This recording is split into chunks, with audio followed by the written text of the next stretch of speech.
everyone, and good whatever moment of this wonderful day you are enjoying on your time zones as you are watching us or listening to us either now live or later on when you go back and enjoy the recording.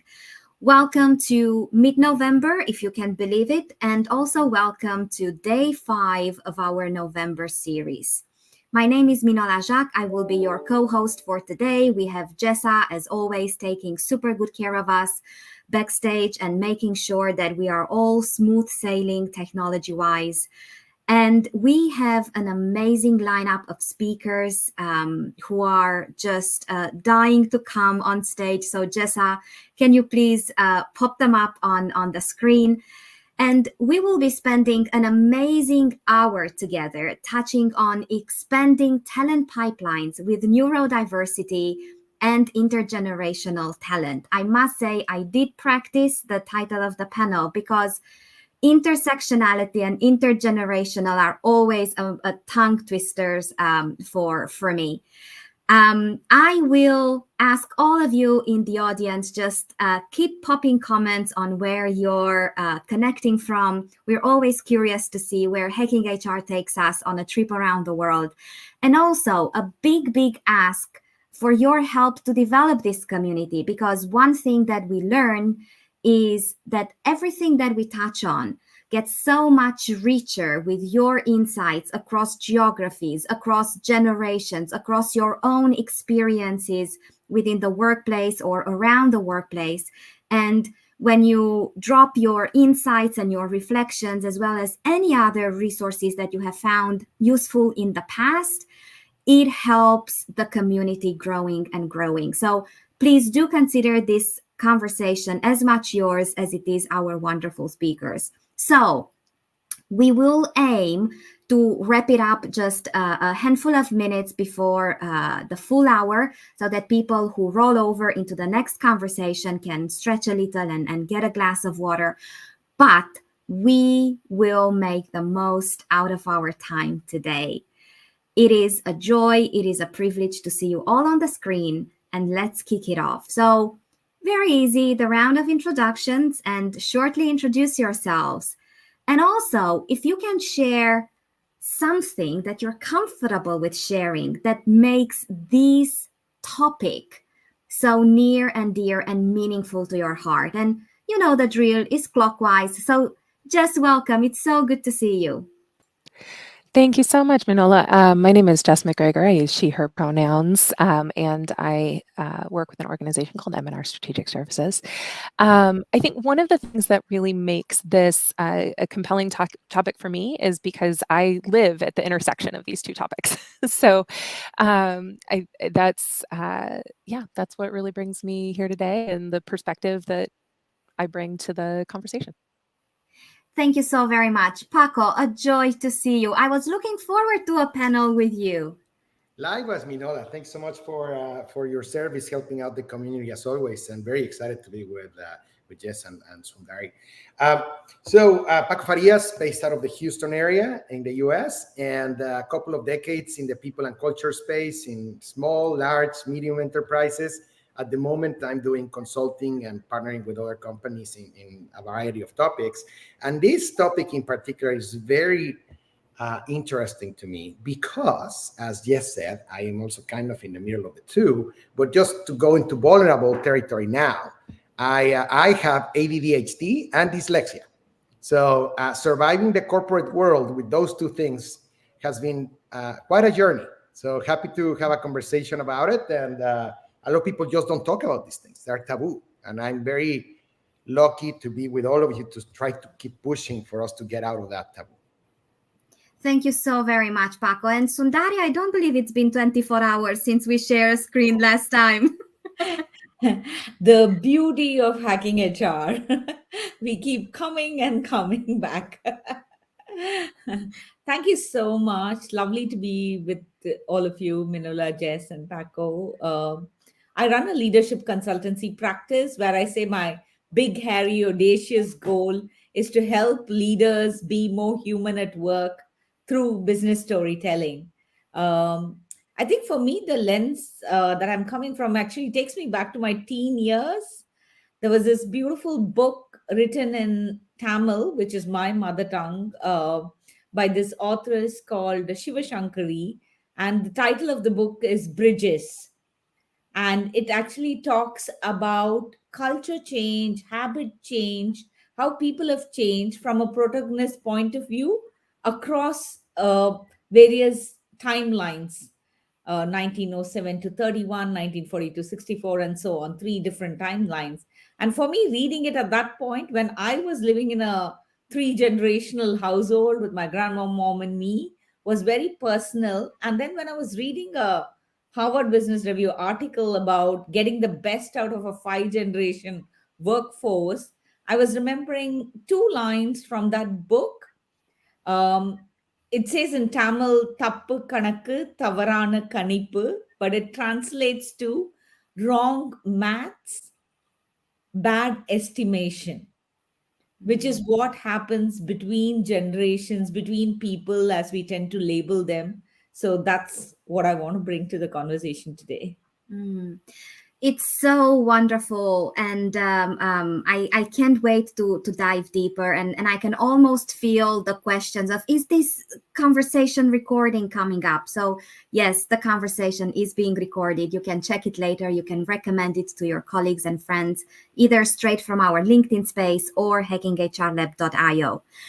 Now, before we really dive into talent pipelines and expanding talent pipelines, I would really love to take some quality time to really understand neurodiversity and intergenerational landscape. And it would probably make sense to look at them one by one and then bring them together. So first and foremost, when we say neurodiversity and neurodiversity within the workplace, what does that look to you, sound to you, and feel to you? I oftentimes have this feeling that we kind of know what it is, but when we dive deeper into conversations, there are so many different layers and expectations and perceptions. So neurodiversity in the workplace.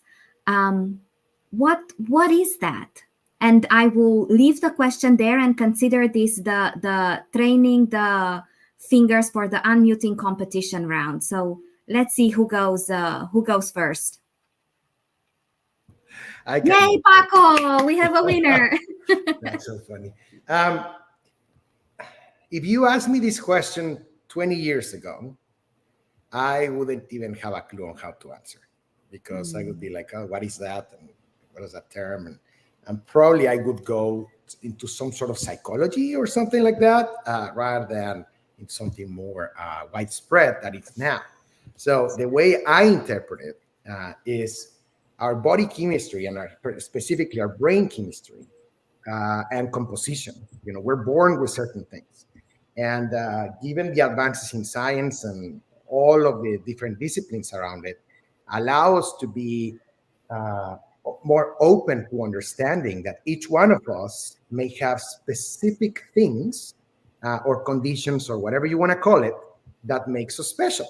And that special component could be in the way that you perceive reality, the way that you interact with others, the way that you can absorb information and send that information back, et cetera, et cetera. And also, if you can stay in a room for a while without being nervous or anxious. And so we could spend hours and hours and hours on this, also between the intersection between psychology and neuroscience, many different things now that are popping up. In the workplace in particular, it's always been a taboo, in my opinion. Every company, of course, probably certain companies that may be on the pharma space or that may be on, the EAP space, or if a company is on a specific industry where they're closer to a topic, maybe they get a little bit more open just because, they do that for a living. But in a lot of companies, when you try to start having a conversation about it, people just shut down. And they just don't know what to do with it. They place it in that category, along with addiction, along with many other things that people just don't want to talk about because it gets very complicated. So now with the advances that are out there, I would say, it's important for us to understand that individuals bring characteristics to their journey at work, and having the opportunity to be a little bit more open, where you disclose certain things like that, and expecting that nobody's going to take it against you is very complicated too. So, even I was talking to someone about making a podcast of, how does it, what does it mean to have this type of conditions in the workplace? And for a while, I was a little bit, I didn't know if I wanted to do it, because I didn't know that others may interpret this as something negative to my contribution, something negative to my professionalism, or to my capacity to conduct myself in certain environments. So it's important for us to continue to be more open about these things, from autism to ADD to many others. Of course, there's much more severe conditions, Asperger or whatever you want to call that. But any of those, in my opinion, if the person is willing and open to have a conversation, if they're in some sort of treatment, there can be accommodations for it, and that's where I think hopefully we can get into. So I'll stop because I could keep talking forever, but that's kind of my initial thoughts. No, and I know how really nice to hear your personal lens as well. So thanks for being brave to share that, Paco.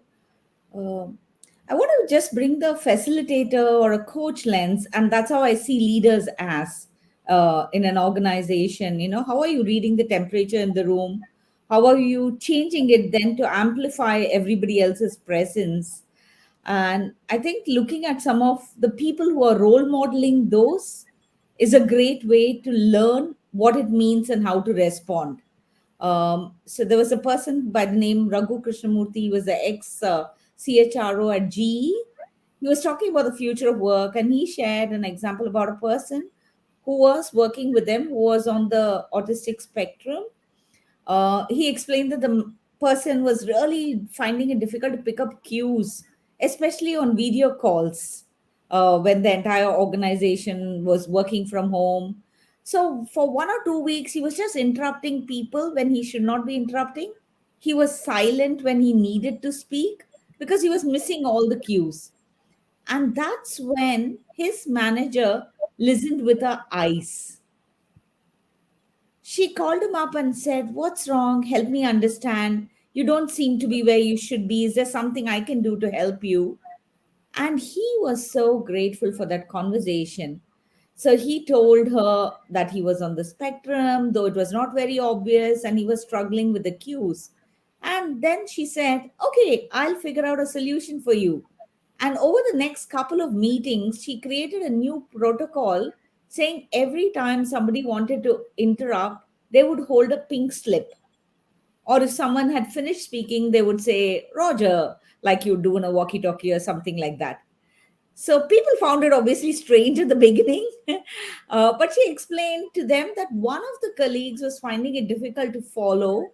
And so she was instituting these rules to make sure that nobody was left behind. So leaders have that responsibility to listen with their eyes, to provide that emotional first aid, if you have to call it that. And it's not now something that we normally do as managers, but we need to learn that.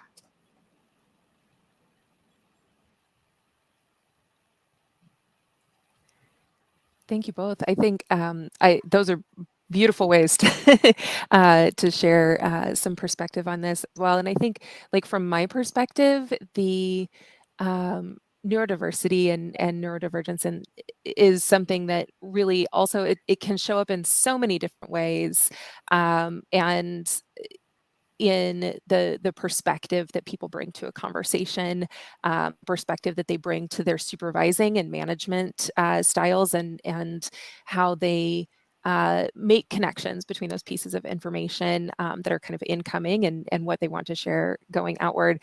And I think, one of the ways that this has shown up for me across my career is also in having that kind of interesting focus on really wanting to understand what the people around me are trying to share. And so that's the lens that I bring to navigating conversations about this is my desire to understand and kind of bring in those other perspectives. So yeah. Thank you all so much. And moving to the intergenerational aspect of our conversation, I remember, I think 2 years ago, we were recording a panel for our global conference in 2021. Yes, that's 2 years ago. And we were talking, we had a panel on intergenerational workplaces. And there was something that one of the panelists said back then, that she was very constructively challenging the layering of the workforce through generations, in the sense that from this year to that year we cut, from this year to that year we cut, because that pretty much dilutes the impact of context, the impact of, immediate culture, immediate family environment. And she said that instead of thinking about intergenerational workplace, how about inter-life stages workplaces? And I kind of like that label. So I would really love to hear your thoughts. Where do you stand on the generational layering of the workforce, and how does that make sense for you in your experience? I love that lens. I think it's a bit of both. There is a generational thing, especially when you have 5 generations in an organization. It's very difficult to suddenly look at it for, like, say, the Gen 1 and the Gen 5, if you have to number them, as something which is just life stages. But I think, I used to work as a relationship manager in a bank. And one of the things that we would always say is that when you look at your products, you're looking at it from how it will be beneficial to people who are at different life stages. Say, for instance, when you're at the initial stages of work, maybe they look at a personal loan. Few years in, they're looking at a car loan. A few years later, they're married and all that, and they're looking for a house loan. And then they have kids, and so the nature of what you need changes as per the life stage. So in a way, I get that about the life stage part of it. But I think it's the people at the workplace, the experiences that they've been through, and what they want to cling on to in that sense, and what are they otherwise not clinging on to, and being open to listening. And I think that's where the generational lens might help to understand how we look at it, rather than just a life stage lens, though I do like that idea and layer. Thank you, Sundari.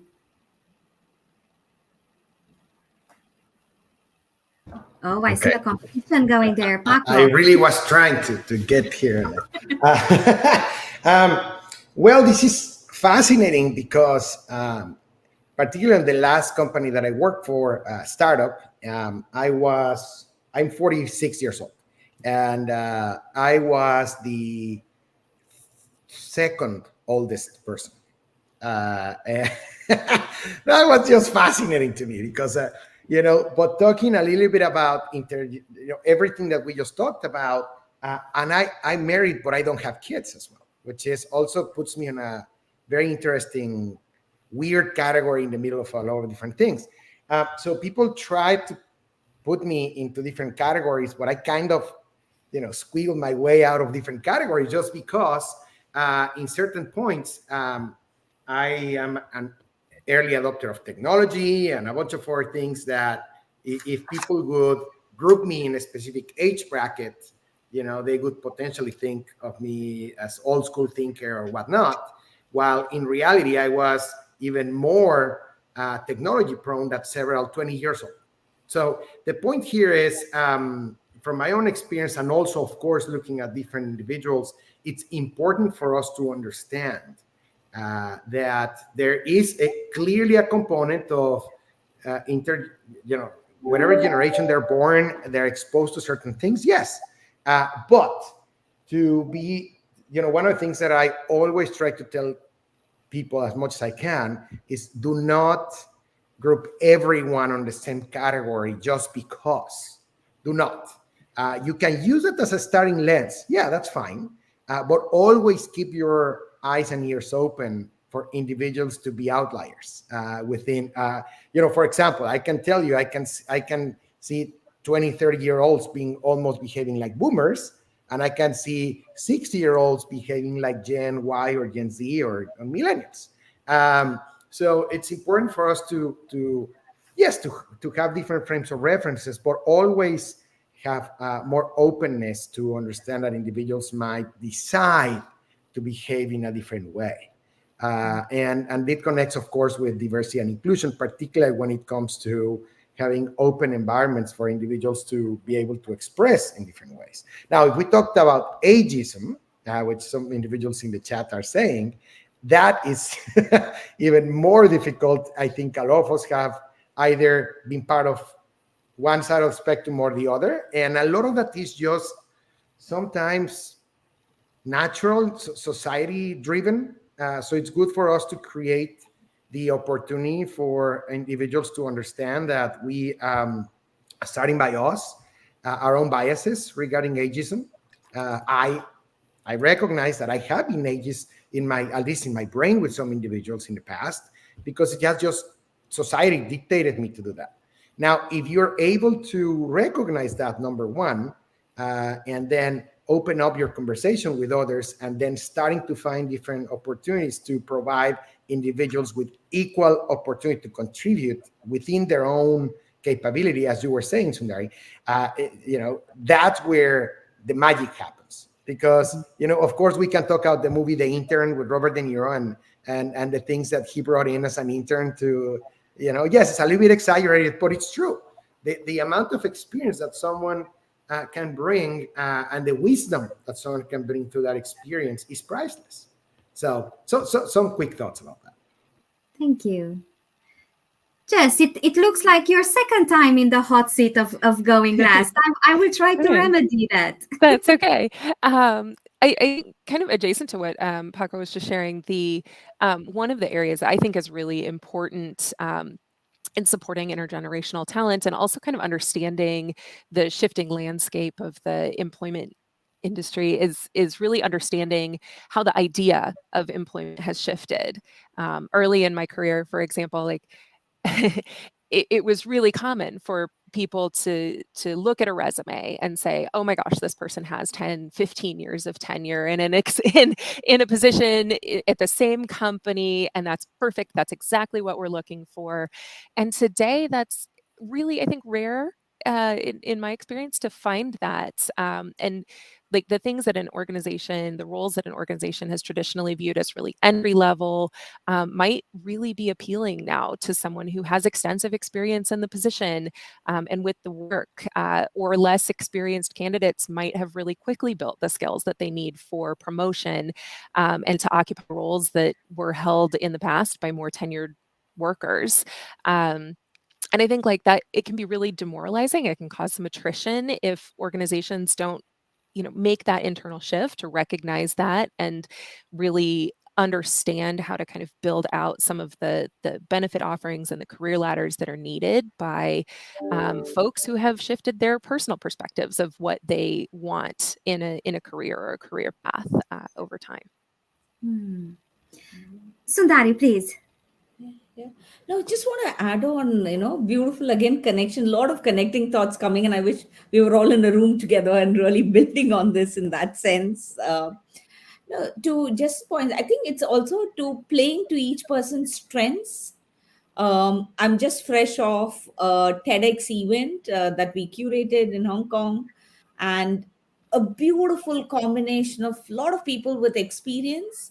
And I don't mean age necessarily, but with experience of running the event, and a lot of people who have come in and who are supporting the event, who just have that life stage and time flexibility to do that little bit more in terms of the legwork and all that. And it's a beautiful mix of people, about 60 plus women coming together to run this event. And that's where the how you really play to each other's strengths comes in together to create a wow in an organization and to create a event, whatever that is. And one of the things that, again, I think we'll come to it as a conclusion point, but how do we move beyond labels? There was this insurance company which was working on creating a digital platform for the retirees insurance. So basically targeted at people 60, 65 plus. And somebody came up and said, why do we need a digital platform? I mean, how will these oldies know digital? And this guy said, hey, this is what you think. Over the weekend, I went for this barbecue, and my grandmother was there. My child was there. The child was stuck at a certain level of Angry Birds, and he was throwing a tantrum. So my mom picked the child up, put him on her lap, and showed him how to do it. So if you think the oldies don't know tech, please be surprised. So again, Paco, to what you said about, don't bring in that as a conversation, but I do see, I live in Hong Kong now and I've worked around Asia and Middle East. There is a lot of ageism related reverence, which is also detrimental. But that reverence then really prevents people from putting their hand up and asking the questions. They don't have permission to open their mouth and speak, bring in those fresh ideas, bring in the change. And I think so we need to really go beyond those and make a change. And as we go forward in the conversation, I'll share some examples where it has made a difference. I am already absolutely sold on the idea to have maybe an entire series on this topic. Just 1 hour won't be enough. I already feel it. Now, let's bring these two together. And we started scratching the surface of this next topic a little bit. What is the most meaningful value added for an organization when it embraces neurodiversity and intergenerational diversity in its environment? And just, I did promise to rectify the facilitation of leaving you last, so please be the pioneer on this one. Sure. I think the most value added from my perspective is just that opportunity for more perspective. There new ways of solving problems kind of collide with old ways of solving problems and create something completely new and different for an organization. And I think of an example that I apologize, the name of the book is not coming to my mind, but this really has to do with like how the perspective that somebody brings might not have been ever considered unless there was an opportunity for them to speak up. And in early development of car airbags, for example, there were a number of accidents that happened where women were badly injured when the airbags deployed. And when the organization looked to understand why this was happening, why was this result, they kind of realized that the perspective of women hadn't been included in the engineering process. And I think, as organizations take the opportunity with these two groups of folks to really explore how they can start incorporating these new perspectives, there's this great opportunity to find new and innovative solutions that you never would have had the opportunity to access unless you reached out and said, like, what are you going to bring into the conversation? Like, how can I tap into that knowledge and those abilities?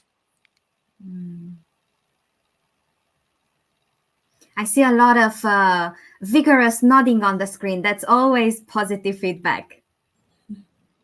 Okay, absolutely. I don't know if you were talking about the Empathy Belly and Ford Motor Company when they were trying to work for, that's one of the examples around it, where because they were male engineers doing all the testing in the cars, when they were trying to really predict for accidents, they couldn't figure out how it would affect women, even when they were wearing the seat belt. So they created this thing called the Empathy Belly, which is if pregnant women were sitting, so the engineers would tie it around them, then they would wear the belt, then they would brake the car and see how it works. So I think great example there. One thing that really, I think the benefit of really bringing those perspectives to what you said, Jess, is like I remember there was this open sustainability technology lab at MIT, where a multi-generational team was developing the first ever low-cost open source metal 3D printer. And the director who headed that project, a guy called Joshua Pierce, he credits the success of that is only to the members' willingness to really learn from those of other generations. So to develop that product, they needed the technical excellence of Gen X faculty, the software wizardry of millennial graduate students, and the resourcefulness of boomer researchers. So really bringing that mix coming in. And at one time, there was a younger team member who was going to turn to Amazon to order an urgently needed mechanical component, and an older employee intervened, and he said, oh, I'll just build it from spare parts more quickly than even Amazon can deliver it. So literally by combining those two abilities, they produce that 3D printer in aluminum and steel at a much lower cost than was even possible. So again, the link to organizational benefit, when these two or three or four perspectives work together, there's a cost equation, there's a time equation, and there's a quality product that's produced. So definite benefit from looking at those perspectives. I mean, those two are amazing sets of examples. I love it, and I'm going to steal those in the future for shamelessly steal those for conversations like this. I remember, one that is pretty famous as well is Jack Welch in the GE Times at the beginning of the 2000s when e-commerce was starting to become a thing. Amazon was kind of starting to get there, etc.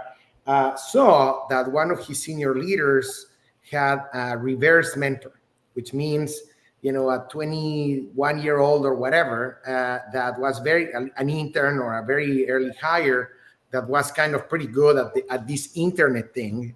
Because for those of us that have been a little bit around, and I do remember, my first job, I was transitioning to starting using email and stuff like that. Like, what?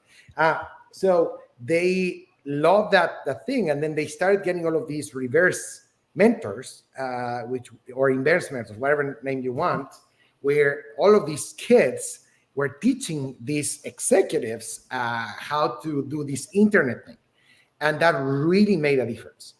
So I keep using that.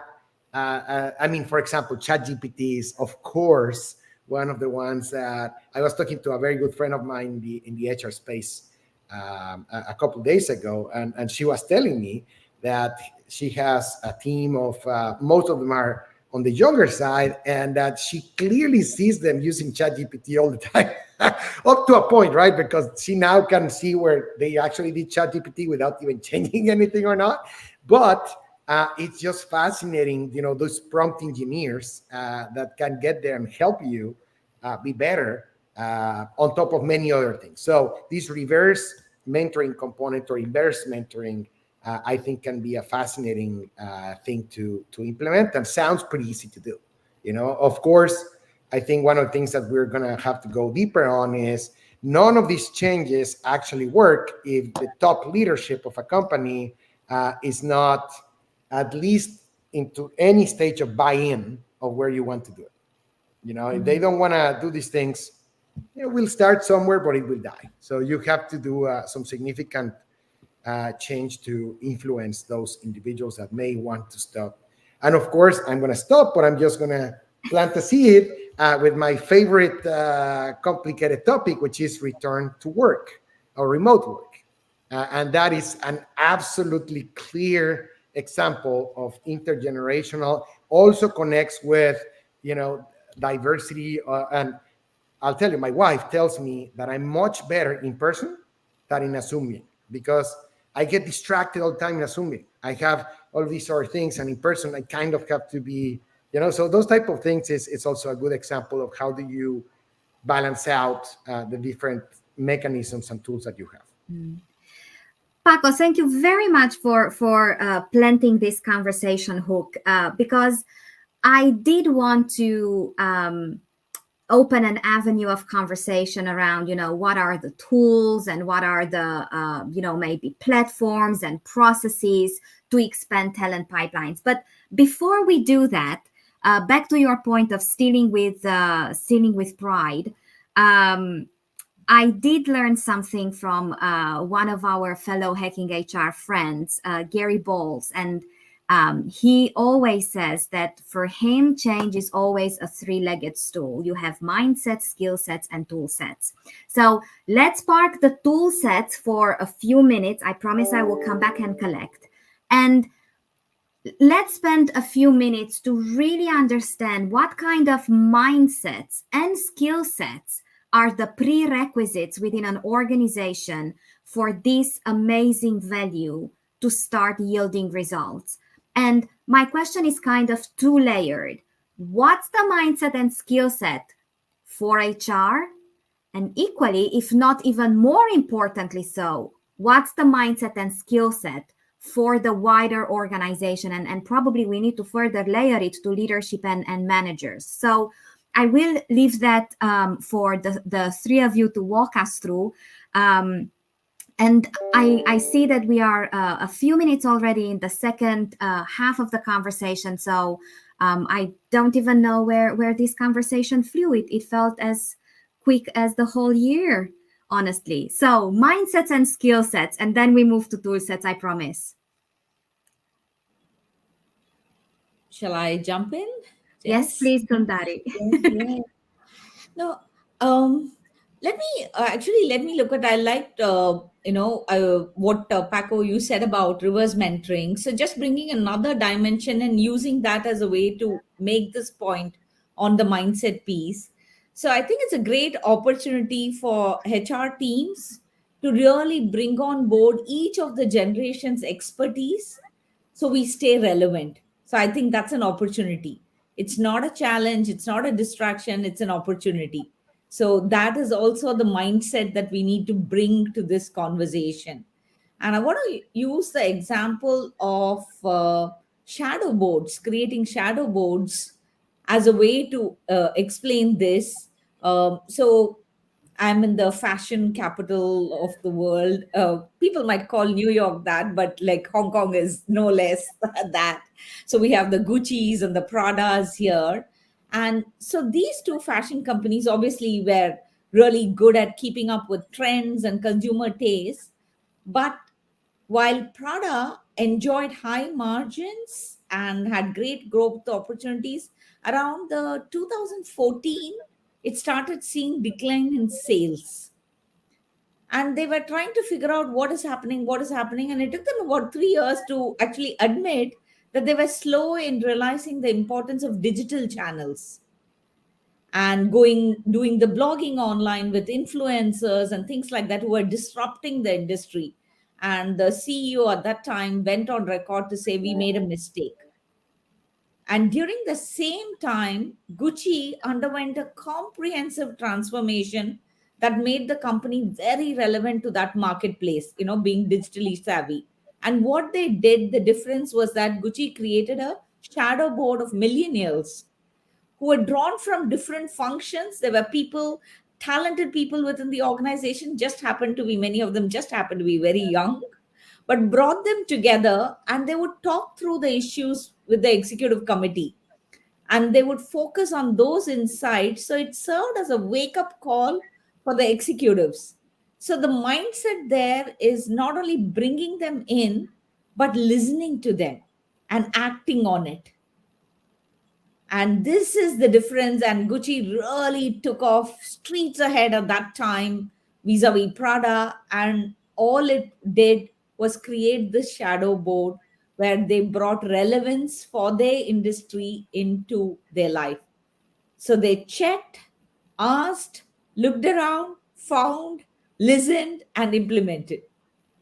And that is a skill set, mindset. It's a tool set as well.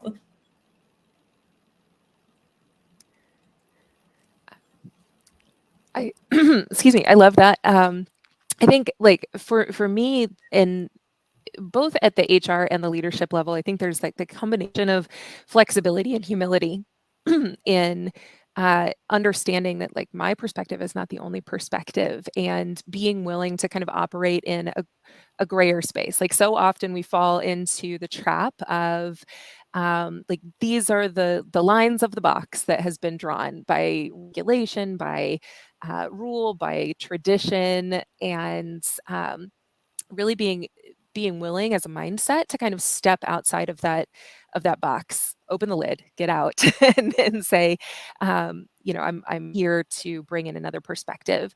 And then the skill set, though, I think it falls oftentimes at its lowest bar, falls within the box, because understanding the legal and regulatory landscape means that you really can grasp and know when you can do more, when you can push the boundary, what things are flexible. So that's, I think, the skill set that folks can bring in is really knowing their subject matter. Again, as an example, like I think I worked with an organization that used this really lengthy cognitive assessment as part of the hiring criteria. And there was just so much importance attached to the results of that assessment by certain managers, and sometimes even more so attached to the assessment than to what the candidates had to say in their interview process, and what could demonstrate through their experience. And you know, we found over time, and this is part of where that skill set comes into play, we found over time that there was really no link between the assessment and the performance in the job. There was the people who performed exceptionally well in the assessment didn't get promoted any faster. They left the organization at similar rates. And there's industry data also that is out there that shows that neurodiverse candidates and other groups can be disproportionately impacted by that type of assessment. So really being able to lean into the kind of core focus of what are the best practices for analyzing the data and bringing it into play, and then what are the flexibilities and the understanding that we could kind of cultivate in managers and leaders of the organization to start building out an alternative. And having folks who were really open to that conversation and cultivating that openness was a really key part of making that a successful initiative. I love that. That connects very nicely with what I was going to say, which is I've learned, but I've read in multiple places and I've experienced now that one of the key traits to surviving the corporate world moving forward is learning agility. And that anyone can have it. But here's the problem. If we use the analogy of our brains being a computer, our mindset is our operating system, right? The Paco OS. And if I have my Paco OS and I don't add continuous patches and continuous improvements to it, I will stay where I was, and I will have very grounded principles and thinking processes that are not open for other inputs. So some of the exercises, I'm talking about mindset before going too much tools, but you know, one company in particular that I worked with that I really liked a set of exercises that they did was to find ways for individuals to feel very comfortable in their own shoes and to be themselves at work. That is very difficult. And different companies have different stages of success on that. But a lot of that just starts by having senior leaders being less perfect in their interactions and conversations with people. Senior leaders be a little bit more vulnerable and opening up. I try to do that. You saw me saying what I have, and you saw me saying my age. So those type of things, people don't get into those type of things, right? I try to push myself to do those. So other individuals, of course, don't go and do all of those things everywhere. But what I'm trying to say is, you have to be vulnerable. You have to practice that so that it becomes part of your mindset to understand that if you can try to be yourself at work, others may also start losing some of that big shield that they have to try to behave a certain way, and you will start to see magic happening. It takes time, though. It takes a lot of time. But if there's opportunity for individuals to understand that they need to open up their mindset, magical things can happen. Well, I think it's also about organizations. I feel putting the money where the mouth is, as they say. It's one thing to make a statement, like things like, people who view and think the world differently. They bring in diverse perspectives. This will help child, solve complex problems. It'll foster innovation and all that. That's a statement on the wall. What are you doing within your organization to actually facilitate that? And I've seen some organizations really do that, which is saying that we want to encourage our neurodiverse talent. So Accenture went and then upgraded its medical insurance program for employees to cover the cost of prolonged speech therapy, motor skills development, behavior management, any occupational physical therapies that were needed. So really increasing it and including it in the insurance. So that's like then putting your money where your mouth is. You're not just saying things that go on the wall. It's not values on the wall, but it's like action. And we need to see that's not just mindset, skill set, tool set. That's like deep commitment from the organization and belief, and really walking the talk and talking the talk. Well, we're about 10 minutes-ish away from wrapping up this conversation. So I want to make sure I didn't overpromise and underdelivered. And let's touch on tools. Let's touch on how can we take all this wonderful inspiration that you just shared and put it into practice. And you will get extra points if you join me on my personal crusade. And that is whenever we have these Hacking HR panels, can we also touch on anything that is relevant for people in the audience who live in the reality of an HR function of one? I want to make sure that we don't leave them with an overwhelming, set of actionable insights without giving them the tips and tricks for the domino, the smallest piece with the longest lasting impact. So how do we make all this happen concretely? And can you leave something in there for someone who's an HR function of one? Yes. I'd love to tackle this. I think one of the ways to really promote inclusive hiring for both groups that we've been talking about today is to really clearly convey the conditions that the conditions exist within your organization for them to be successful. And I think, like with many candidates, you really only have one opportunity to do that, and that's during the application process. What are they going to see and experience of your organization that tells them about your commitment? And to Sundari's point, I think that, really being able to share that information up front about the ways that you can meet people's needs is critical to engaging that talent pool. And for an HR department of one or of many, I think one really concrete way to do that is to make sure that you have a really clear pathway for candidates to request a reasonable accommodation or an adjustment to the interview process. And then being able to kind of monitor that process and make sure that it is actually seen and used by candidates. If you put a number to call on your website, no one ever calls it, there's probably an unmet need. Right? They may not have seen it. They may not know where to find it. They might not even know to look.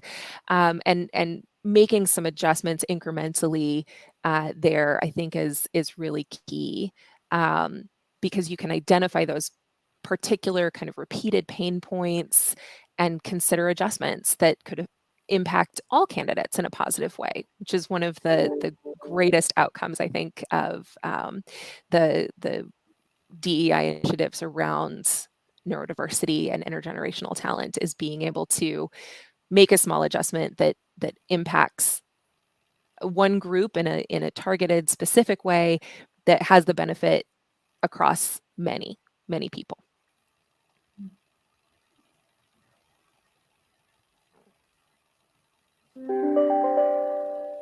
Wow. Paco is committed. Yeah, I can go. Those are great tools. I have a couple that I'm thinking about. So the first one is twofold. One is remove years of experience from the job postings. That, yeah, of course, for certain things it helps, but it automatically groups individuals in specific brackets. And I think that's totally and extremely outdated.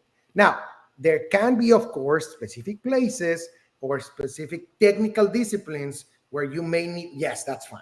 But for the average role, of course, I'm going to say something that sounds extreme, but how can you hire entry-level talent that needs 3 years of experience?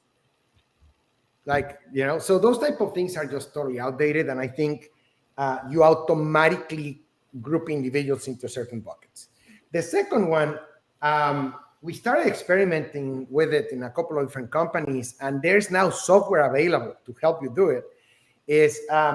I love how certain orchestras do recruiting by putting a blank screen, so you cannot see who or how or anything about the individual playing. The only thing that you see is the individual playing. So there's multiple tools that allow you to remove the screen, a lot of the issues that happen with specific personality types or whatever that is, people getting overly nervous or anxious. So there's multiple tools that allow you to remove a lot of those things, so that you can have something close to that, so that you can properly assess the individual's capacity and potential, rather than just, in my, again, humble opinion, going to this outdated place where people have to memorize things and pretend they're someone that they aren't, and tell you what you want to hear on an interview process. So that there's too much technology out there to keep doing that. So there's now several tools, and you can check my LinkedIn. There's a couple there that I recently have put in there that allow you to get incredible insights by just using your voice, for example. So that's another one. And the third one, super quick, is for individuals that English is not their first language. And I think a few of us here have that situation. That is also a component of diversity that it's very underestimated. Your neural processing power needed to have a very deep technical conversation in a different language than when you were born is very difficult. And then people are still going old school by saying, oh, this person wasn't succinct enough. This person was too verbose. This person was all over the place, or whatever.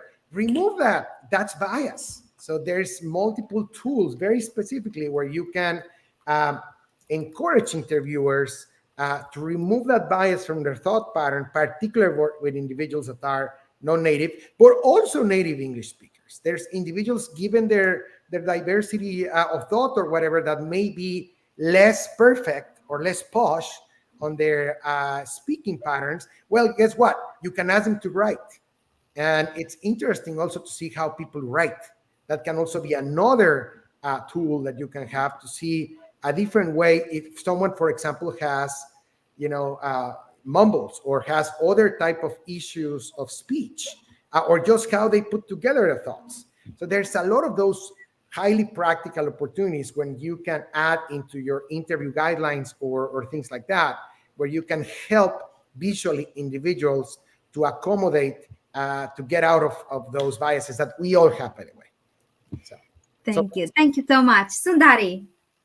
Yeah, I've already mentioned these points with examples as I went along. So I'm just going to sum them up in one line. So 4 points. One, how can we move away from labels? 2, how can we question our assumptions? And Paco has also given a lot of examples, just talked about a few of those examples. So it's wide, really question your assumptions. How can you adjust your lens as an organization, whether you're individual in HR or somebody, to take advantage of diversity of thought? Instead of saying it as a stumbling block or, oh, it's a contrarian opinion, how can you take advantage of it? And the 4th one is to really embrace mutual learning in the workplace. When you coach others, when you teach, you learn, you build some confidence. But when you coach others is when it gets elevated. And this is true. It doesn't matter what your generation is, what your life stage is, who you are. How can you embrace that concept of mutual learning? So again, you go beyond labels to say it's intergenerational, it's this or that. You just learn. It's a learning organization. So I'll leave it with these 4 points. I so loved the conversation, and it's super painful to say that we arrived at the end. However, I do want to ask you the final wrap up, and please consider yourselves encouraged for the mic drop moment.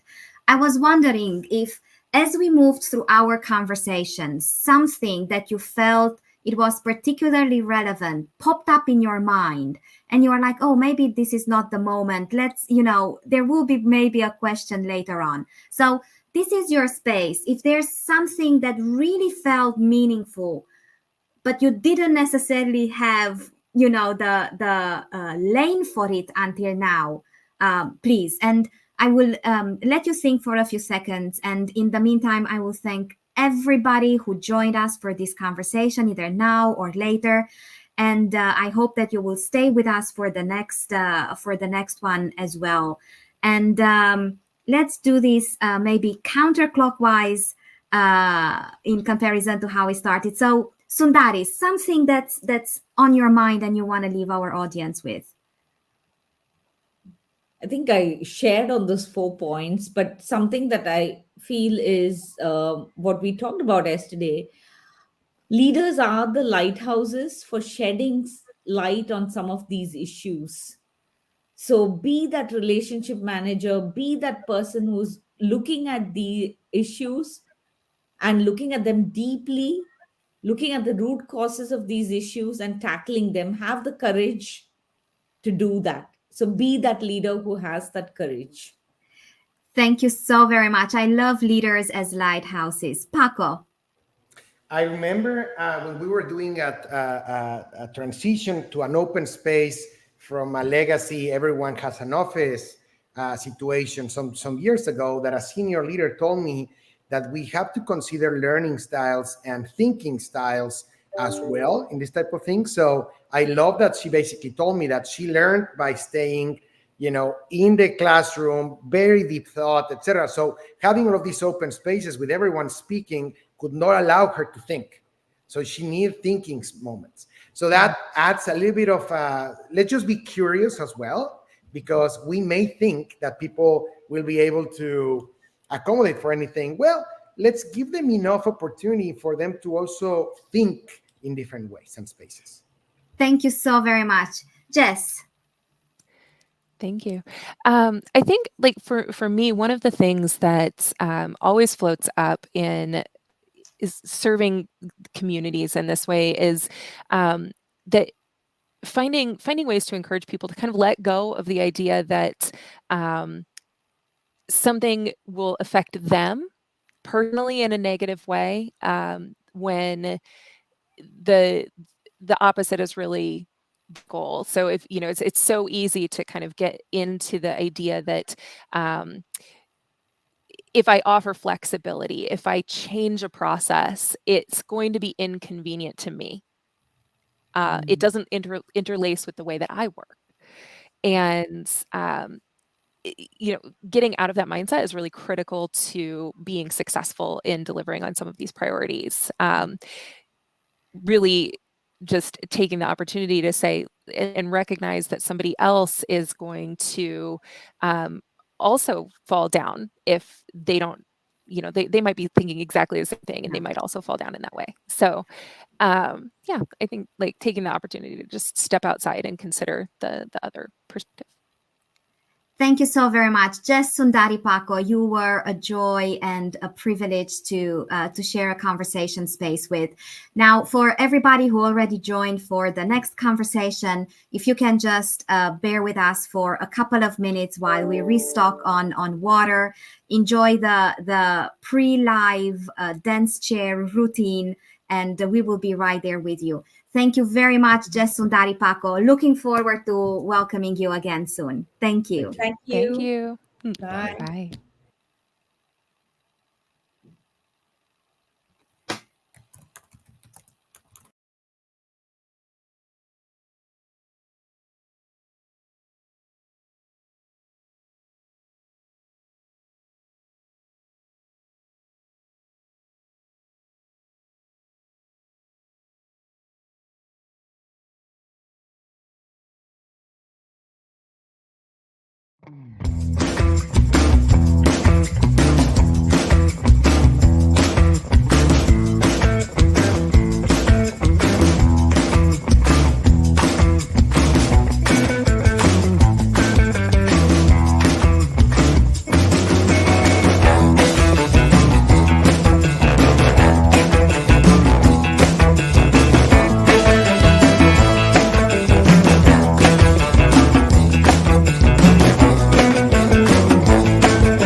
Hello, everyone, and good whatever wonderful moment you are enjoying on your time zones around the world.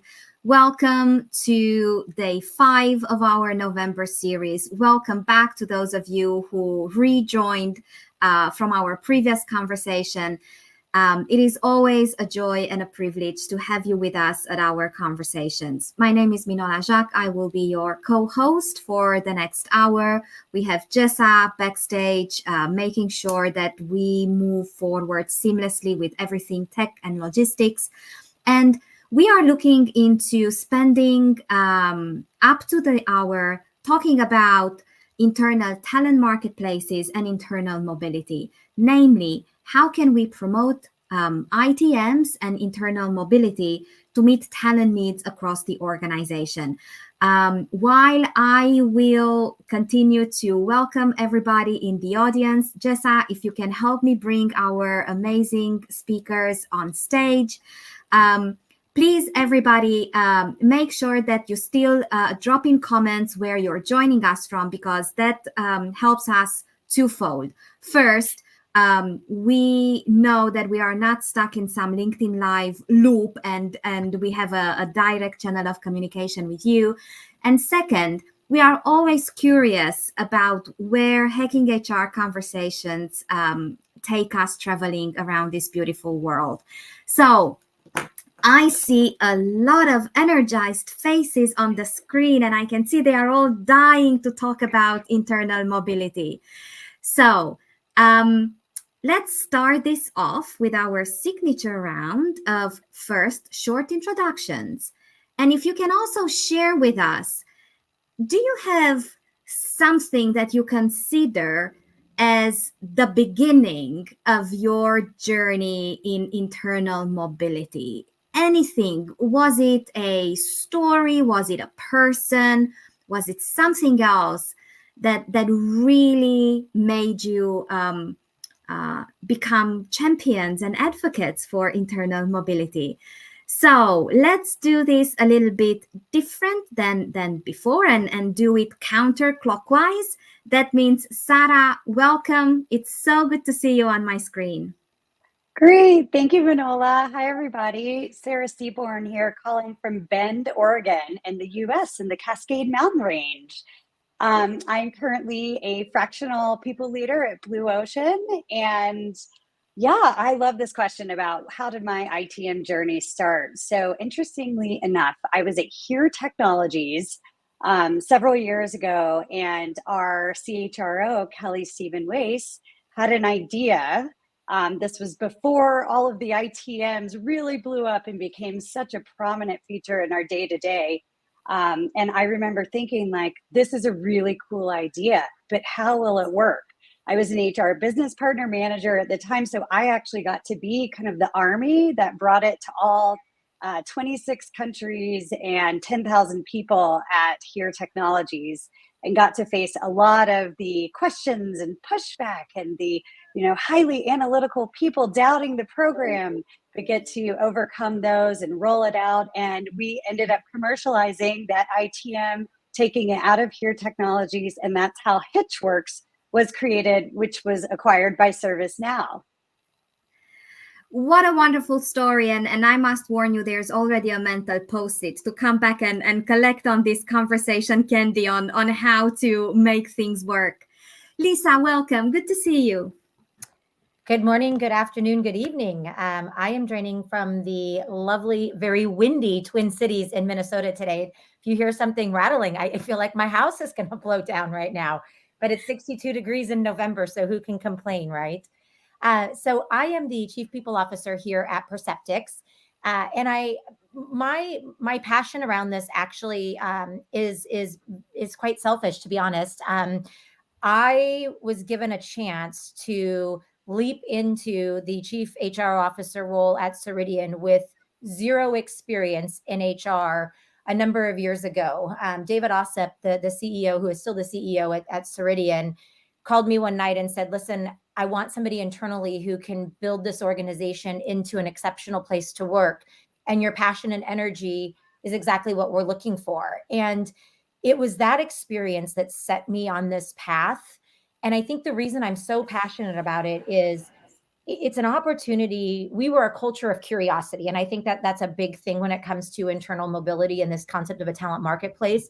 I think too many organizations lack curiosity. And if David hadn't been curious about what I brought to the table, I would not be a 4-time chief people officer now, right? He took a risk on somebody who had no experience in a specific domain, but wanted to be curious and see what I could do with that. And here I am, oh gosh, I don't want to tell you how many years later, 10, 12 years later, and have made that the last chapter of my career journey. So I love it because I think it's an area we can break all of the traditional mindsets and walls that we put up when we think about moving people internally.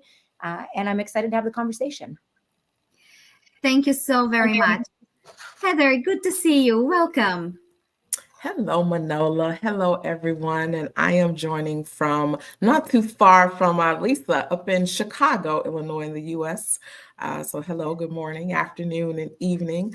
I'm Heather Holland with the Holland Collective, and the Holland Collective creates custom advisory, consulting, and thought leadership experiences in this very space: people, talent, and diversity, some of those most complex issues. And similar to Lisa, my interest and passion around talent is a lot. Some of it is personal, some of it is because I've seen so much, and you've seen that talent that tends to sometimes get overlooked.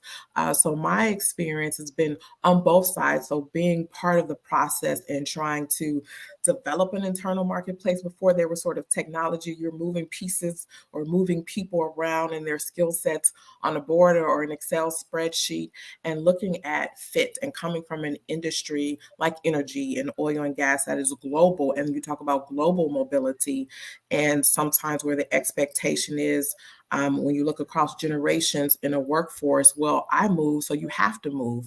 And being able to challenge the status quo to say, do you really have to move for internal mobility or even upward mobility? And then myself, I've moved internally from Chicago to Houston, and now I'm back in Chicago, and just going through that process and being on the other side, a whole nother experience in and of itself. But in that process, what underlies that is, how do you know what talent and what skill sets you have in-house? Because so many times when companies go up and down, you go through layoffs and you're like, you just laid off, but now you're hiring and you had this talent in-house and you let it go. So that is a lot of underlying my interest in talent. So glad to be here and talk more talents. Thank you so very much. And Sofian, it's good to see you on the screen for this conversation. Welcome. Finally, hi Manola, hi everyone. I'm connecting from the lovely city of Riyadh in Saudi Arabia. And if you haven't been in the Middle East, I really advise you consider coming. There's a lot of things happening here. Well, I'm talking on the good side of it. And the weather is lovely here. I've been in HR for 18 years now. Big majority of it in talent management. I moved recently to lead the global ODE function, so Org Design Effectiveness, and that's just recent for me. My interest for talent mobility, it didn't come from an aha moment. It's something I've been building progressively as I saw top companies building their leaders. I must say I spent the last 12 years of my life exclusively focusing on leadership development. And I realized that the world getting more complex, people coming from one area or one silo of development were struggling to really think strategically and lead effectively at this more senior level. So in my company, I've been strongly advocating for moving people around and managing leadership transitions and supporting leaders with that. And it happened to be quite effective. And I believe that the more the world is getting complex, the more we need people to be able to move around and build different perspectives. I think that's the key word for me, is perspectives. There is a book I read a few years ago, which is called Range, and it talks about the power of generalists versus specialists in a world that is getting more complex, and that really strengthened my conviction that we really need to develop leaders in a much more open-minded way. So that's where I'm coming from. I look forward to that conversation with you. How absolutely wonderful to have all of you present for this conversation. And while you were all sharing about the beautiful places and the beautiful weather you're experiencing, my phone just lit up with yet another severe weather alert in Switzerland. So we have such a gloomy weather. Now I understand why November doesn't even go close to the country branding, because it's horrible. Anyway, before moving very, very deep into our conversation, I do have this feeling that internal mobility and internal talent marketplaces are two expressions that they seem pretty much self-explanatory. Yet I am sure that we all been in conversations where we understand layers upon layers of assumptions and perceptions and miscontracted expectations from these two. So let's take a handful of minutes and just put the right subtitles to these two for the purpose of our conversation today. And I will just leave that question there and consider this the unmuting competition training question. Let's see who can find the unmute button first, and then everybody just build on your free flow conversation. Sarah. Oh gosh, I won. I was intentionally waiting, a little pause. Yeah, that is a great point, Manola. I think that was something, and it continues to be something that we have to reinforce and perhaps redefine, especially now with AI tools really prominent in the market. When I think about talent mobility and the definition therein, especially in relation to internal talent marketplaces, this is me talking about moving talent and skills within an organization. So sharing talent, the democratization of talent. This is a great way to really reinforce DEI initiatives and create a level playing field, which that sounds easier said than done. And I do not want to minimize how hard that is. But really understanding that it's the sharing of talent and internal talent marketplaces, these being the most of the time the technology that we're using to match talent, to extract skills, to understand what talent we have in our organization. I mean, it's a treasure trove. And when we think about, as people leaders, we say human capital is our greatest asset.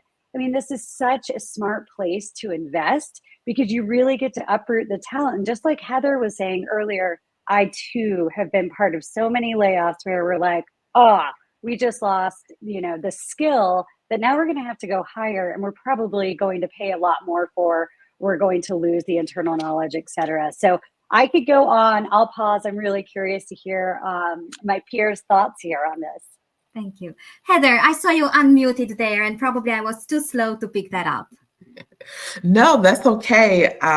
Sarah did a great job of defining, so I don't necessarily have much to add. I think she covered a couple of the various layers from, how do you, and I guess what I will add is at that internal marketplace, how do you do it? Whether you're working on a manual process or you have some technology tool, the point is, how do you move those people and skill sets and make sure they're a match, that the talent and that wants to move in theory upward? And because lots of recent studies talk about most people want internally and or why they leave an organization because they want growth and development, and either they didn't get it in their current organization or there's missed opportunities and they feel overlooked. So how do you that helps with that retention piece. And in particular, you talk about a talent pipeline and the talent pipeline at the leadership level, that is your greatest opportunity. If you use looking internally, what's your skill set? How do you also keep your skills, that talent current with the market?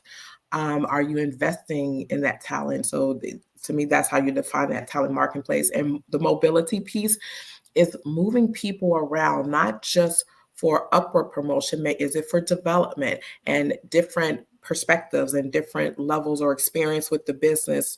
I'll use energy, for example, and working from prior experience, moving those with experience in the power side of the business or power generation into pipeline and vice versa, where that hadn't been a consideration in the past. And then in this example where I worked previously, we cross business lines.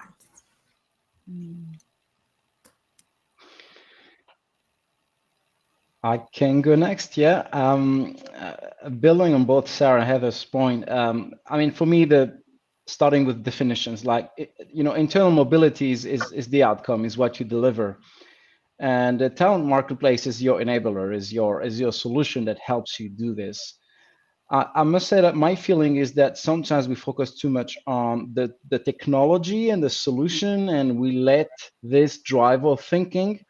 And sometimes we lose the purpose of why we're doing this and what value we're creating. So for me, there's a lot of different types of value we are unlocking. The first thing is for the people themselves, the shelf life of skills is getting shorter and shorter. If you think about technology, this is even more visible. So what people have is they have a kind of S curve where they get a new skill, they learn quickly through it, etc. And after a few years, they start to stagnate in that new skill. And internal mobility allows them to go from S curve to S curve to S curve and keep updating their skill, their employability, and so their value. So I think for the talent, this is what you offer. You really make them more sustainable in terms of their skills. From a company, well, you unlock a lot of value by allowing people to move around. As you say, Heather and Sarah, if you have to fire people and try to hire people from outside, that's much more risky and timely for you than actually taking people who are successful in a domain, who know your culture, who know how to operate, and just having the right move and equip them with the right skills sounds like a much less risky move for me as a company. So yeah, that's for me the main value you're creating by doing so. Well, I guess I'll add in, and I'm not sure I have a lot to add because what the three of you said has definitely been spot on.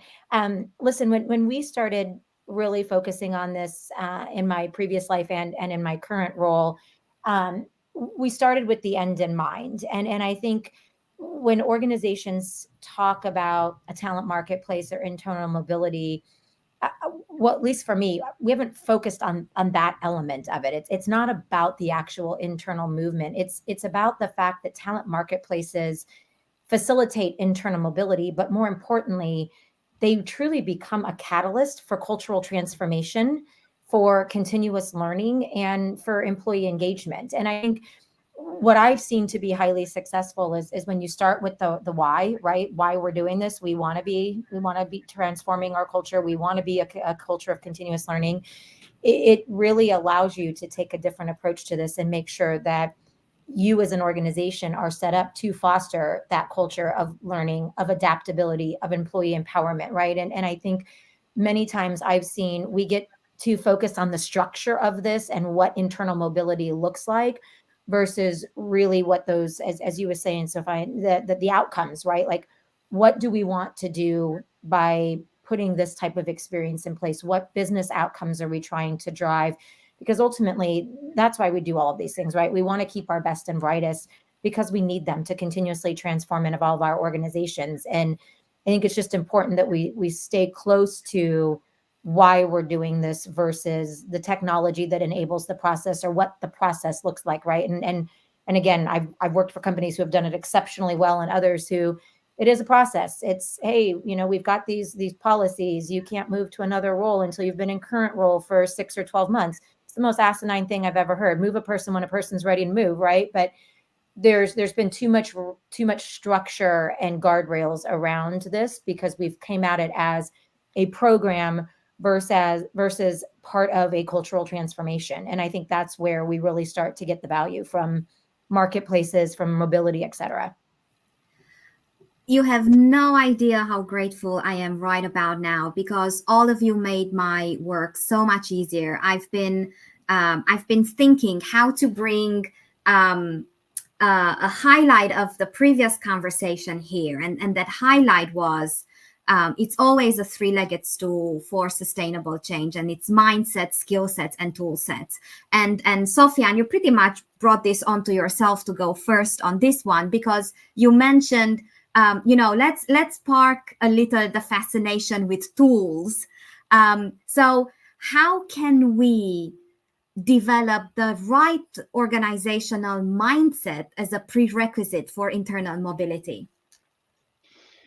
That's an interesting one, and I'll build on what Lisa just said. It's a culture transformation, and for me, I would always, the test of what you're doing is, what would you do if you had no software, no solution? Like, what value are you able to unlock? And start with that. And then use the solution you want to implement as a catalyzer. I work for a chemical company, so I love the word. It's a booster, it's an accelerator, but it's not the purpose, right? For me, my company, some leaders have embraced it very strongly because themselves have been rotated, sometimes a bit by a push from HR to another function, and they've seen the value it brings to their careers, and they've seen that they're not going to actually lose their value, but they're going to be more exposed to other opportunities. So after doing this for a couple of years, some people get it, and some really don't really get it. So it's about selling the benefits of it.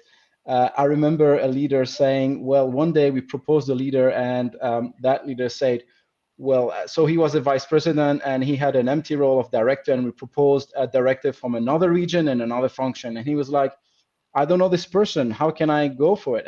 We said, trust us, that person is a really high potential. Please give it a chance, etc. And after 6 months in front of a big, assembly of leaders, he praised HR in public, and he said, look, thank you, HR, because I was a bit doubtful about that person, but once that person joined my team, he really created a lot of value to me. And it's not often that we get public praise in HR, so it was quite a good moment for me.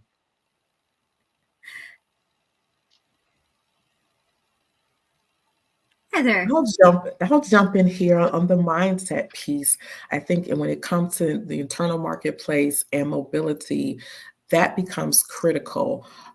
Do you have, as an organization, do you have principles or a philosophy around internal talent or internal mobility? For example, how is it required that someone move once you get to a director? Some organizations, so director and above, you have to make at least one move X number of years. What are those principles? Write them down, because a lot of times you have an organization has them. They're usually not written down and not communicated. So write those down, communicate them within the leadership team that's making the decision, as well as to candidates, and review those every so often. Because I also think as the workforce expands and as the workforce and how we work changes, more candidates are becoming resistant or questioning, why must I move? And just because the prior person moved or your leader moved, it doesn't make sense. And so being able to question that. And so I think being able to write down those principles and what is the philosophy or rationale behind the move. And I had another point which I forgot, and I totally meant to write it down. Oh, the other point was, when it comes to internal mobility, I think considerations of the past that are required now that didn't get consideration before. What are some of those external factors, and how does that play into the internal move? So from a diversity perspective, where is that candidate moving from and to, and is that type of community there? So whether it's because of my faith or because of my gender, or maybe I have a disability, and with multi-generational families, it may not just be me and my spouse. It may be, 3 generations in a household. So how do those considerations factor into internal mobility as well? And I think it's kind of like dating in a way. When you come to internal marketplace and the apps and you do some matchmaking, you may need a mediary in between to say, hey, using Sofan's example, whether it's HR or someone else, give the manager and the candidate an opportunity to sort of talk and have a conversation and determine fit, especially in the case where you have choices, where the sort of candidate may have a choice on where to move. So I'll pause there because I have a couple examples and can dig in. Yeah, Heather, I'd just love to build on that, and also based on what Lisa said earlier. So talent principles can be really powerful in setting the structure. The only thing I would warn against is to make those too specific or too strict, right? Because an internal marketplace is where you shift those principles to the employees themselves. And instead of trying to define how people should move and what are the career path, etc., you say, basically, we are just an enabler for you and you decide what to do with your career. That sounds really great in principle, but in reality, you also need to make sure you have business continuity and you don't have people just moving around every 6 months. So in our case, we have principles which may look a bit strict, but we like people to stay at least 2 years in a role before they can apply. It may be a bit too long nowadays, but that's the only guarantee we're giving to leaders for business continuity, to allow them to plan and build their successors. But I would say principles need to be defined, but not too strict and not too, not too strict. Thank you. Lisa. Yeah, I totally agree with having some guidelines. We take a radically different approach, which works for us, right? Like everybody has to find what works for them. I think my overarching thoughts around this is one, I talked about this earlier, like having a culture that supports curiosity and exploration. And that kind of goes to what you were saying, Heather, in the sense that we encourage our people to explore very diverse aspects of our organization, right? Not just the things that they are familiar with or what they know. And we do things deliberately through facilitating like innovation experiences and hubs, doing workshops, creating dedicated forums where people can share experiences, et cetera. It is a partnership, right? And I've heard leaders say before, well, it's your responsibility to drive your career path. And there's some truth to that, right? But I think if you're building your organization to be dynamic and to support an agile workforce where employees actually feel empowered to shape their own career paths, then they will take the initiative and do that. But I've seen it on both sides where if you're not fostering that culture of continuous learning and exploration and of curiosity, it is hard for people to feel that they can navigate even within principles or with no principles at all. There really has to be that support from the organization. And I think start with principles, start with your vision of where you want to be. But if you can make that transition successfully, it absolutely will do the things we've talked about around retaining top talent, enhancing engagement and discretionary effort, and really help organizations win in this challenging time around talent, right? And I think it's important as part of those principles too to have clear guidelines on when you're going to build talent versus buy talent, right? Because you always want to be bringing in diverse and fresh perspectives while at the same time giving opportunity. And I've witnessed myself employees say, well, why aren't you giving opportunity to internal people for this role? Being clear and upfront about what roles you're going to buy versus, build internally helps alleviate some of those challenges as well. And to me, that's part of your overall kind of vision and mission of what you want a marketplace or internal mobility to look like. Yeah, I'm going to come at this a little bit different, and it's going to be more on the tactical perspective. So I've had the opportunity to either implement or advise about 10 plus companies on their internal talent mobility strategies. And when I think about the mindset, definitely the culture of learning is critical, and the company has to really embody that. And so for all of you who are on this call and you are wanting to launch something like this, the biggest thing you have to get is executive buy-in, and they have to emulate this and truly support it. Because I think one of the biggest pushback I've always seen is, how can I lend X amount of my time? How am I going to be able to do my job? Am I going to get penalized for this? Am I going to have to work 70 hours per week, et cetera? And so the executives truly have to support it, truly have to buy in. And so the way to kind of, propose this is, what are you trying to solve? We've all said this. Sofian said this, Heather and Lisa have all said this. What are we trying to solve? What is our problem statement? And what is the ROI? How are we going to impact our business objectives by doing this? And so, of course, retention, engagement, et cetera. And also just making sure that you can create, and I guess I will say this as a recommendation, like, can you create a pilot? Can you use a smaller group within your organization? Or maybe you're a smaller company, and you take maybe one use case that maybe happened organically and you can actually highlight this. I think success stories can really help your people buy in and to understand how this actually works on a tactical basis. I had actually a huge win, and I always tell this story because it was a sharing of talent. Somebody took a 6-month project with a completely different team. They were from finance, and they went to developer relations. And it was so successful. She ended up switching her career completely and going down the DevRel path, which is a pretty stark difference from finance. And so that's always, sharing that success story and how you can take your skills and how we all are componentized skills. We're made up of lots of different skills, even if it's very different from our title, which is another conversation that we could go down, I'm sure, very deeply. But I think it's just so huge to have your executives on board, modeling this behavior, supporting it, talking about it, and, rewarding the efforts and celebrating.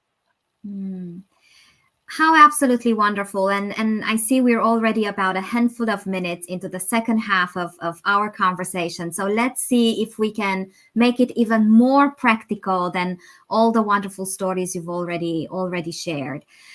I was sitting here and trying to guesstimate between, the 5 of us on the screen and then all the people in the audience about how many different flavors of skill shortage we're experiencing, whether that's industry specific or function specific or country specific. We can go into so many elements, but I was wondering, is there any way in which we can make the best informed decisions whether internal mobility is part of the solution for a specific expression of a skill shortage that we might experience in the workplace? And can you share some examples of it's a part of the solution for this?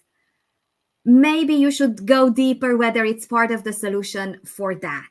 And Lisa, I would invite you to start us off on this one. Yeah, absolutely. So, when I think about the skills shortages and how we use things like internal mobility, et cetera, to solve for them, I think each of us organizationally has to really spend some time up front. And this goes back to a little bit of what Sarah was saying earlier about the executive buy-in, not necessarily the executive buy-in per se, but getting the leadership in the organization aligned with understanding what are the gaps that we currently have as an organization, right? Each of us have different skill shortages, different gaps, and some of that is pervasive in different geographies, et cetera. And so I think it really starts with understanding what is the skill shortage, like clearly define what it is that organizationally you feel there's a shortage around, or even more importantly, you are anticipating, right? Because by the time you identify the shortages that you have, you're already behind the game. You need to be thinking proactively about where changes are shifting and where things like even AI are going to come in and make the roles in the organization and the workforce look differently, and be really specific, back to kind of those principles. Have the same type of rigor here around proficiency and things of that nature to make sure that you can accurately compare where you're at today versus where you aspire, or what the future necessitates in terms of your success. And then start leveraging every element of data that you have, right? To make sure that you're really identifying where there's opportunity. And that becomes a really key part of how you think about mobility and marketplaces, right? Because you want to make sure that you're growing and developing people in the areas that are going to be most advantageous to the future of the organization. And I think sometimes that's an important part we forget. We get enamored with the idea and conceptually what internal mobility or a talent marketplace looks like, and we don't really do the proper needs analysis or inventorying of where we are versus where we need to be. And that can slow us down, right? And I think, again, when we think about skill shortages and how we are going to solve for those challenges, this is where that balance between what are we going to build and what are we going to do in terms of investigating external talent pools to understand what's already available on the market. Those considerations need to be weighed equally so that we know what we're building internally and what we're going to go bring in, depending on the sense of urgency we have too, where there's those gaps.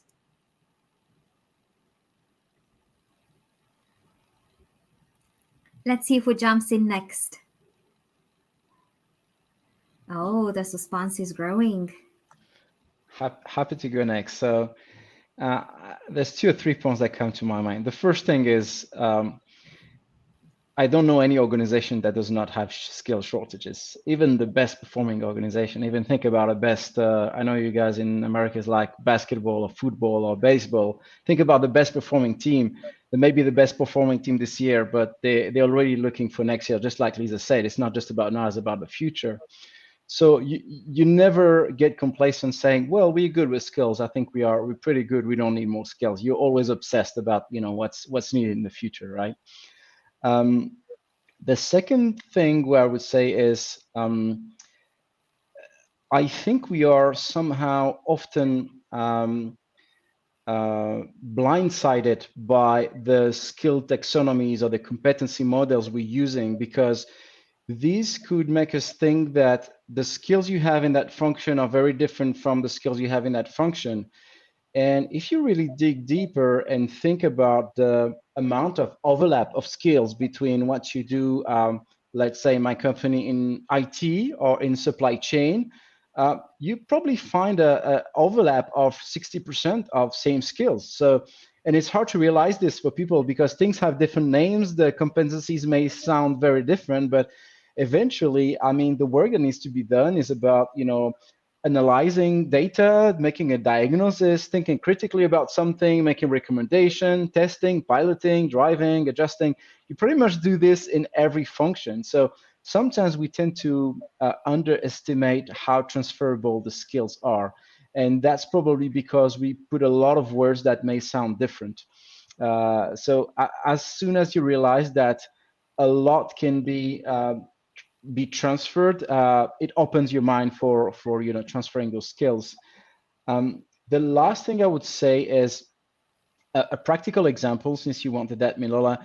In our company, we are embracing very aggressive growth. We are going to double our size in the next 7 years, which is really, really aggressive.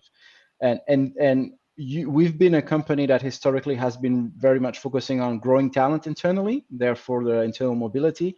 And realize now we need to be much more open to buying talent, right? And that will be a must. However, we realize that in organic growth, we're like doing more of what we do and somehow a bit in a different way.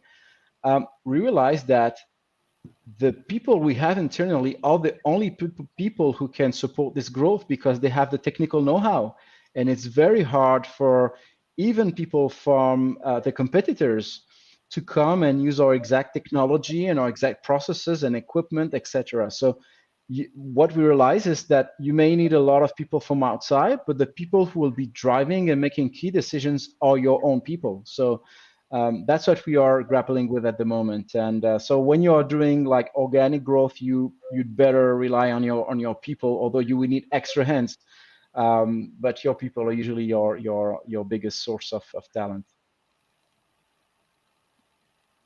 I'll go ahead and jump in. I ditto on the transferable skill sets when it comes to the sort of question around and sometimes debate around, is there really a skills shortage, or you have the skills and are they really just not in the right place, or when you need them to be in that right place? But those transferable skills and kind of pulling back on what's really required versus what may be a preference. So just like in your external job postings, a lot of companies are beginning to really look at those to say, here's the core 5 things that's really needed. Do the same thing internally to say what's really needed for this role and where do those similar skills exist, and expose that part of the organization to the opportunities, because they also may not know that may be a fit. And just like you have leader and candidate profiles, consider adding in wherever the mobility is, whether it's a company, division, project, location profiles. There, on the employee side, you may be asking me to move, and I know, or because informally I know that is a challenging location. They've been through 3 managers in 6, in 3 years maybe or less. So there's something about that location. So be honest about what aspects of the sort of subculture exists, and what are the pros of this role, and what can be the cons. Then also have a plan for what's next. When you talk about moving talent around, even though, yes, you talk about me taking control of my career from the employee perspective, on the leadership side, and when you're planning and you're strategizing out, how long do we expect this person to stay in this role? What is the next best move for them? And on the employee side, I should have some say, and I should also be thinking, what is the next best move for me? And are they a match? And how are you? And then therefore that creates a domino effect. So it becomes this sort of multi-layered, nice puzzle, more art than science, but the work to put in there up front to, laying out some of the criteria and being really honest about some locations, or some aspects of certain moves and what those entail. So many great thoughts. When we think about skill shortages, they're a direct threat to business success. They're a direct threat to revenue building. And that in and of itself is a major business case for internal talent mobility and marketplaces. Some of the results of the skill shortages can be burnout. That's such a huge topic right now. And I don't think any of us have the one answer to solve it. I think many of us have been there, especially in the HR world over the last 3 years. So thinking about skill shortages, we've got burnout, we've got reduced productivity, recruitment difficulties, partnering with the talent acquisition team. It's so hard to find some of these skills. As far as a tactical, business experience, when, we've been talking a lot about building and buying, but there's also borrowing. And so what's the build, borrow, buy strategy? And borrowing, maybe it's nearshoring or offshoring talent for, engineering or IT, et cetera. And that might come into your strategy for your ITM or your mobility solution. I think that, something that we've done at Blue Ocean is the borrow piece. Is we're small, we have pivoted and are coming out with an amazing new product, but we need more AI, machine learning engineers. And we knew that was a shortage, coming up. And that's something that I think many of us are very hyper aware of. And so how do we diversify our talent by melding, our ITM programming with borrowing talent from consultancies or agencies, et cetera. So that's something to think about again. But again, if any of us in the audience are looking to, add into the business case of why this is meaningful and how it will have impact, the skill shortage piece is very prominent. I can so feel it that with about 12-ish minutes away from wrapping up this conversation, this next question is a risky one, but I will ask it nevertheless. Ever since we started talking, but especially during this last round of insights, I feel a very rich critical layer of data and analytics underpinning internal mobility. So I would really love to hear your thoughts about what are some of the orientation signposts when it comes to people analytics informing internal mobility. And let's see where inspiration strikes first. I will jump in. The the organization is rich with data and analytics. You have leading and lagging data. So from your employee engagement surveys, either your exit or your state interviews, your employee resource groups, performance management or performance feedback, those 360s is rich with data around the organization's sort of mindset for or against internal mobility and what that looks like. And then you can also get some of that external data to balance it from the various studies, but organizationally, it's rich with data. And some of that data comes directly from the employees. Now you have your other technical data to look at, okay, how many moves, the people who have moved, how long have they stayed enrolled, what's been the level of success. And again, in some ways that can be subjective because that's also based on the performance or the assessment of that performance of that new leader. But I think the best source of data are from the employees themselves. And maybe one thought is also to incorporate some type of feedback or survey. So after you've made that move and you've been in the role for a year, does it live up? Is it what you expected? What are some other sort of external or internal factors to think about that maybe didn't align with what you originally thought the role may be? So there's data everywhere. I guess it just depends on what type of data you're looking at. And are you open to hearing the message that the data tells you? That wrapping up sentence felt like a mic drop moment, Heather. Sarah, Lisa, sorry. Yes, please, Lisa. No, and Sarah or Heather, that was a great mic drop moment. Here's one of the things that we are very focused on, and again, our company is an employee-listed company, so data is something that we not only work with ourselves, but with our customers, right? And a lot of what we spend our time focused on is not as much the people analytics or the HR data, but how those things actually drive business outcomes, right? And I'm going to use a very specific example from my previous life.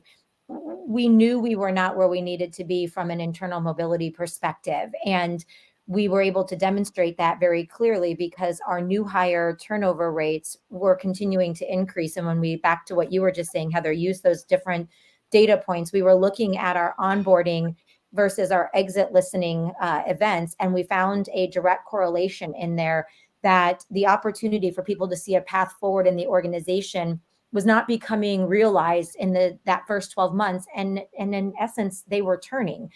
We weren't concerned about the actual data that was saying, hey, our retention is actually going down and our attrition is going up for new hires. It was the business impact, which was it was costing us over $1.7 million a year in losing new hires, right? I tell my team all the time, I don't care what our attrition rate is. I literally don't. I care what our attrition rate is doing to our business. If we're attriting people, what is that costing the business, right? And I think that's where, at least from my experience, when I go into board meetings, our board doesn't want to hear about our internal mobility rates. The board wants to hear about how internal mobility is driving success. And if that's retention, great. But what is the retention actually doing to our financial performance? They don't care that our retention rate is going down or that it's 21% or 19% or 15%. What they care about is it making a fundamental impact on business and financial performance? And I think when you can make those connections, that's where, especially as people leaders and HR leaders, we can start to change the conversation and drive so much more value out of things like internal mobility, because we're demonstrating to the organization that it is a bad investment to not invest in this, right? Because the financial implications are significant and sizable if we don't do it, not what does it cost us if we do it, right? And I think that's where the dynamic has to change. And again, I still see lots of CHROs who just want to focus on, well, what's my retention number? Doesn't matter. What is it doing to your business? That's what matters, right? And to add on that, I think, different boards definitely, at different stages of companies care about different things. But at the end of the day, they all care about growth and maximizing stakeholder value. Some of the metrics, they've all been mentioned, and I think exit interview metrics can really give a qualitative, insight into why people are leaving. And a lot of times that usually has something to do with career growth or compensation or both. And so using that to influence your programming. But DEI is something I'd like to highlight. And there's something that I used to say, it was the I know a guy syndrome, where for internal talent mobility, you'd be like, oh, I know a guy who could do that. And it was it could be perceived favoritism, and it probably was. And so actually having this system put into place and having this built into your culture is increasing your DEI. It's increasing DEI metrics. It's increasing your value to your customers, because you're bringing more diverse thought, more diverse perspectives, and diverse people into different groups, and being able to help create that stakeholder or shareholder value. I think the DEI piece, we look at right now in the market, we're seeing lots of de-investment in DEI, which is really problematic. And I think we're going to see this continue to impact ROI down the road and revenue. But using DEI metrics, who's getting promoted? Why are they getting promoted? How are they getting promoted? And it's also reducing risk, if you want to look at it that way, which at the end of the day impacts the bottom line. So I have one complaint, one experience to share, and one wish as well. So my complaint is that I don't know if it's the case for you, but that data quality is such a big issue that I'm still struggling with. So whenever you start to look for data at scale, you start spending so much time cleansing the data, etc. And sometimes it makes it almost impossible to do, meaningful things with. So I hope we find a magic solution for that. The experience I'd like to share is about talent flows, just like Heather mentioned.